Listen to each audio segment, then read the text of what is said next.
Di video kali ini kita akan membahas transformasi geometri yang kedua, yaitu tentang refleksi.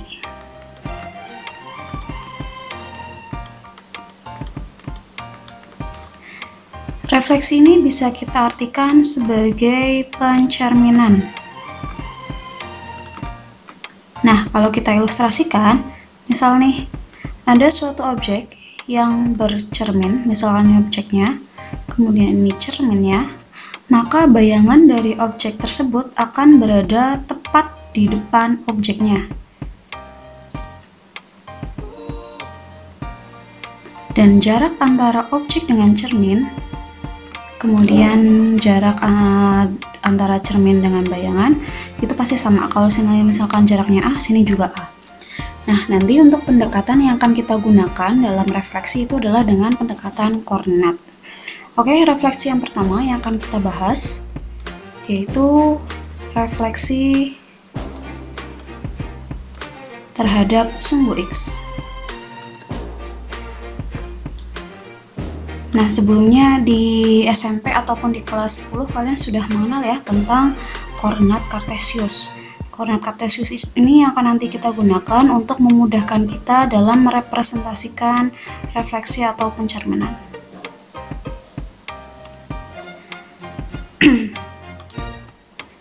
Oke, yang horizontal ini itu adalah sumbu X, kemudian yang vertikal adalah sumbu Y. Misalkan kita mempunyai titik A di sini. Apabila titik A ini kita cerminkan terhadap sumbu X, maka sumbu X ini akan bertindak sebagai cerminnya. Maka titik A ini apabila dicerminkan terhadap sumbu X, maka bayangannya pasti berada tepat di depan titik A tersebut. Misalkan bayangannya ada di sini. Dan bayangan dari titik A bisa kita sebut dengan A aksen. Jika ilustrasi dari pencerminan ini kita petakan, maka bisa kita tuliskan apabila ada suatu titik A yang titik koordinatnya X, Y. Kita lihat di sini ya, titik koordinatnya adalah X, Y. Apabila dia kita refleksikan terhadap sumbu X, kita lambangkan Fx, maka menjadi A aksen, di mana titik koordinatnya itu akan berubah menjadi X, negatif Y.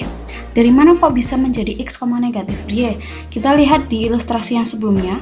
Titik A ini dia berada di kuadran 1. Apabila titik A ini dicerminkan, kan titik A aksennya ada di sini ya. Nah, ini ada di kuadran 4. Nah, yang titik koordinatnya X ini akan tetap. Tapi yang berubah yang tadinya di sini Y akan berubah menjadi negatif Y. Atau mudahnya X-nya tetap, kemudian Y-nya kita kalikan dengan negatif 1. Contoh. Misal kita punya titik D yang titik koordinatnya adalah negatif 2,3. Dia akan direfleksikan terhadap sumbu X, maka hasilnya adalah apa? D aksennya. Boleh kita langsung ya, atau misalkan kita lihat ilustrasi dulu deh. Titik D negatif 2,3 itu dia ada di kuadran 2. Misalkan titik D ada di sini ya. 2, negatif 2,3, titik D ada di sini. Berarti jika dia direfleksikan terhadap sumbu X, maka titik D aksennya ada tepat di depan titik D. Berarti dia ada di kuadran 3, kurang lebih di sini ya. D aksen. Berarti di sini kan titiknya 2, kemudian sini 3. Berarti sini negatif 2. Berarti D aksennya, X-nya itu tetap, yaitu negatif 2, nah Y-nya yang tadinya 3 akan berubah menjadi negatif 3 atau dikalikan dengan negatif 1. Maka sini negatif 3 seperti ini. Ya, atau misalkan kalian langsung kerjakan juga boleh nih. X-nya tetap berarti yang tadinya sini negatif 2, sini negatif 2, Y-nya berubah menjadi negatif. Berarti kita kalikan dengan negatif 1. Yang tadinya 3 berarti berubah menjadi negatif 3. Oke, itu refleksi terhadap sumbu X. Refleksi yang kedua yaitu refleksi terhadap sumbu Y. Oke, kita gambarkan dulu koordinat kartesiusnya.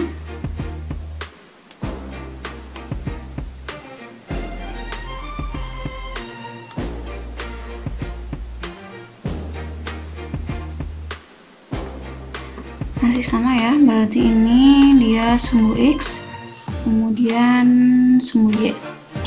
Misalkan di sini kita punya titik A. Kemudian titik A ini kita cerminkan terhadap sumbu Y. Kita refleksikan, berarti sumbu Y ini akan bertindak sebagai cerminnya. Maka bayangan dari titik A itu akan berada tepat di hadapan titik A, berarti kurang lebih di sini. Karena yang bertindak sebagai cerminnya adalah sumbu Y, akan menghasilkan titik A aksen.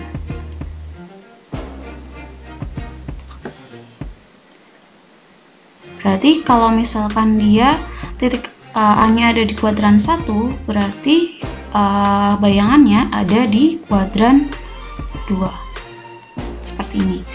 Apabila kita petakan ilustrasi samping, berarti apabila ada titik A yang koordinatnya adalah X, Y, kemudian dia direfleksikan terhadap sumbu Y, kita tulis MY, maka akan menghasilkan titik A aksen, di mana titik koordinatnya adalah, kita lihat perubahannya, titik A di sini titik koordinatnya X, Y. Ketika dia direfleksikan, kemudian akan berada di kuadran 2, berarti menghasilkan titik yang tadinya X akan berubah menjadi negatif X. Y-nya di sini tetap. Dengan kata lain, bisa mudahnya kalau yang tadinya X maka dicerminkan terhadap sumbu Y, maka akan menghasilkan negatif X, berarti dikalikan negatif 1, dan Y-nya itu nilainya tetap. Contohnya, misalkan kita punya titik B. Titik B, titik koordinatnya adalah negatif 4, negatif 1. Kemudian titik ini akan kita cerminkan terhadap sumbu Y. Boleh kita ilustrasikan titik B ini pada koordinat kartesius. Berarti titik B negatif 4, negatif 1 berarti di sini ya. Kurang lebih di sini. Ini titik B. Berarti dia ada di kuadran 3. Nah, dia dicerminkan terhadap sumbu Y, berarti ini cerminnya. Berarti bayangannya atau B aksennya berarti kurang lebih ada di sini ya. Ada di kuadran 4. B aksen.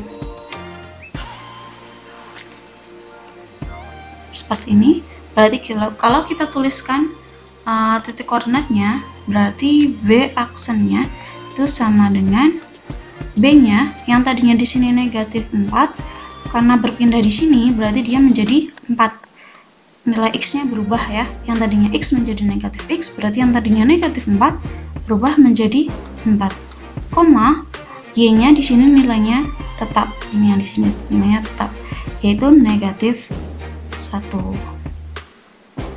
Oke, itu untuk penjelasan dua dulu ya, refleksi terhadap yang pertama yaitu terhadap sumbu X, kemudian yang kedua terhadap sumbu Y. Bisa kalian lihat perbedaannya, bahwa kalau misalkan di sumbu X berarti yang berubah nilai Y-nya, nilai titik Y-nya, kemudian kalau dicerminkan terhadap sumbu Y berarti yang berubah nilai X-nya. Next kita akan membahas refleksi yang lain.